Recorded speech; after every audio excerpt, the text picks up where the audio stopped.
Oui, Monsieur le Président, on vient de citer Charles de Gaulle, François Mitterrand, Danton. Pour notre part, nous préférons Colbert, Richelieu ou Vauban, des grands personnages qui avaient vraiment une haute conception du service de l'État et qui, eux, ont lutté contre les féodalités qui aujourd'hui reviennent en force. Sans doute notre région est-elle tenue d'adopter ce schéma au nom imprononçable avant le 31 décembre. Mais à la lecture de ce document, il est permis de se demander s'il n'aurait pas mieux valu attendre le mois de janvier. En effet, lorsque vous souhaitez un travail de qualité pour tous, vous auriez pu ajouter une bonne santé pour tous et tout le bonheur possible. Ça aurait été mieux donc à la période des vœux. Autant vous dire que nous sommes plutôt dubitatifs sur la forme de ce nouveau schéma, un schéma de plus dont nous doutons de la pertinence et de l'efficacité. On trouve dans ce rapport un catalogue de constats, mais il reste très vague au niveau des solutions.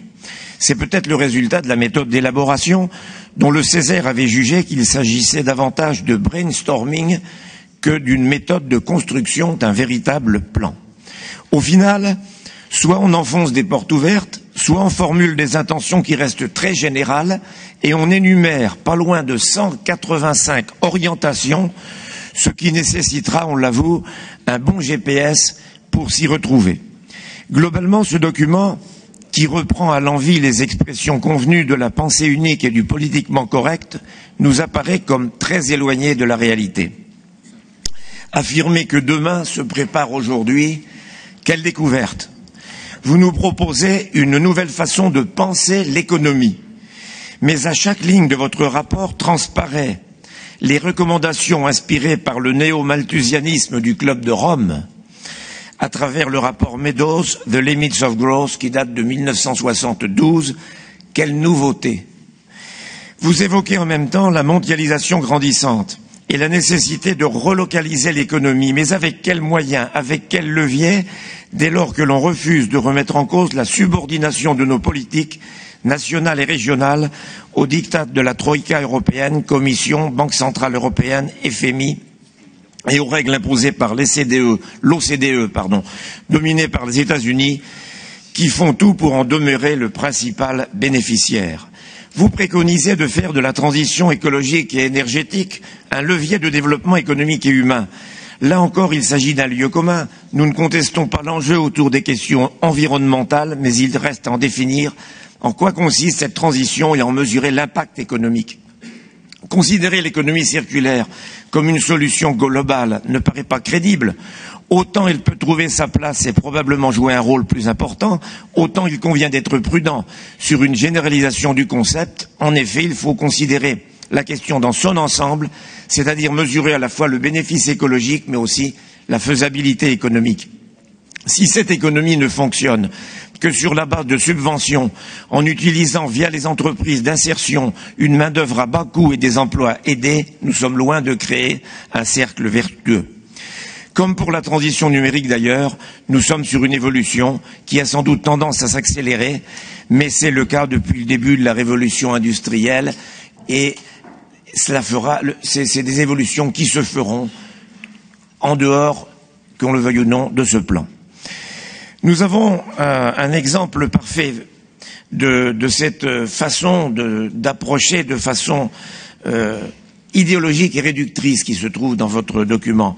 Il y a un exemple, c'est le cas du nucléaire, qui est tout simplement oublié ou mis de côté dans les atouts de la région, où vous citez notre 3e rang pour la production éolienne, mais en oubliant volontairement notre 2e rang pour la production électronucléaire et les milliers d'emplois que cela représente, emplois non subventionnés, faut-il le souligner.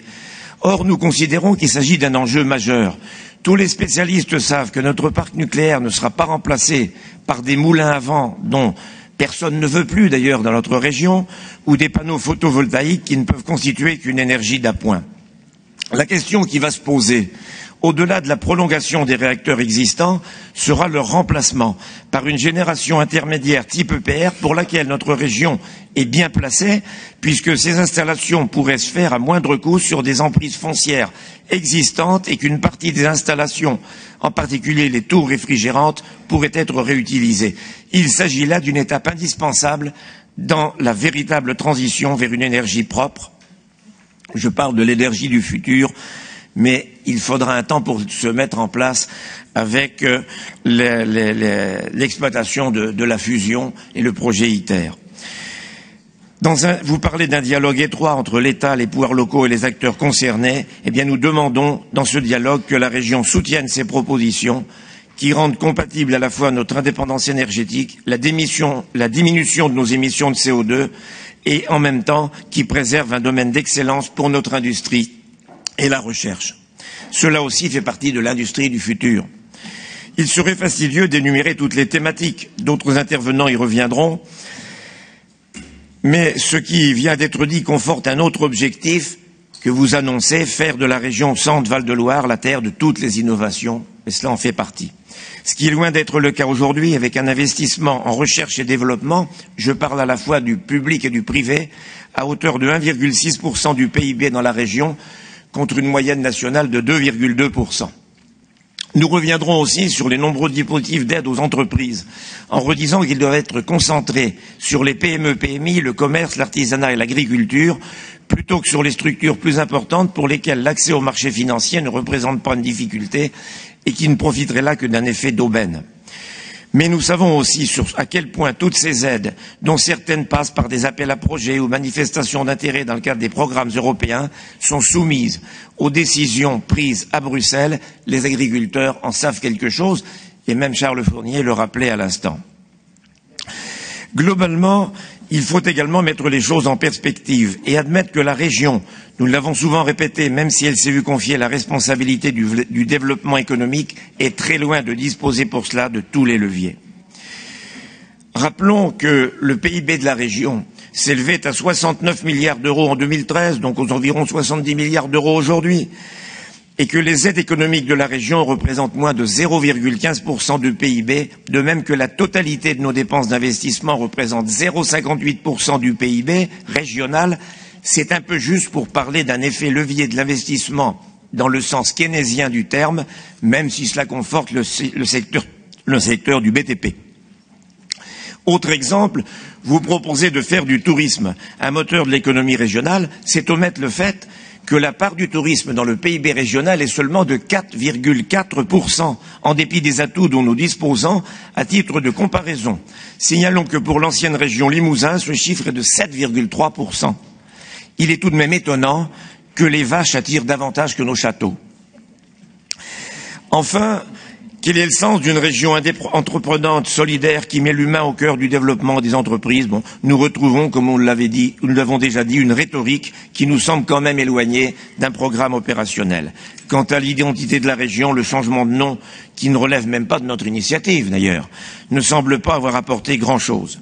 Il y aurait donc beaucoup de choses à dire sur ce nouveau schéma, mais honnêtement, nous ne voyons pas bien sur quoi on nous demande de voter, d'autant plus qu'il est rappelé dès le départ qu'il fonctionnera en complémentarité avec d'autres collectivités dont les actions devront seulement être compatibles avec les orientations de ce schéma, c'est-à-dire qu'il n'a pas de valeur prescriptive, ce qui laisse à vrai dire libre cours à des interprétations diverses et variées, tellement la formulation reste générale, pour revenir à ce que je disais en introduction, et ce sera aussi ma conclusion.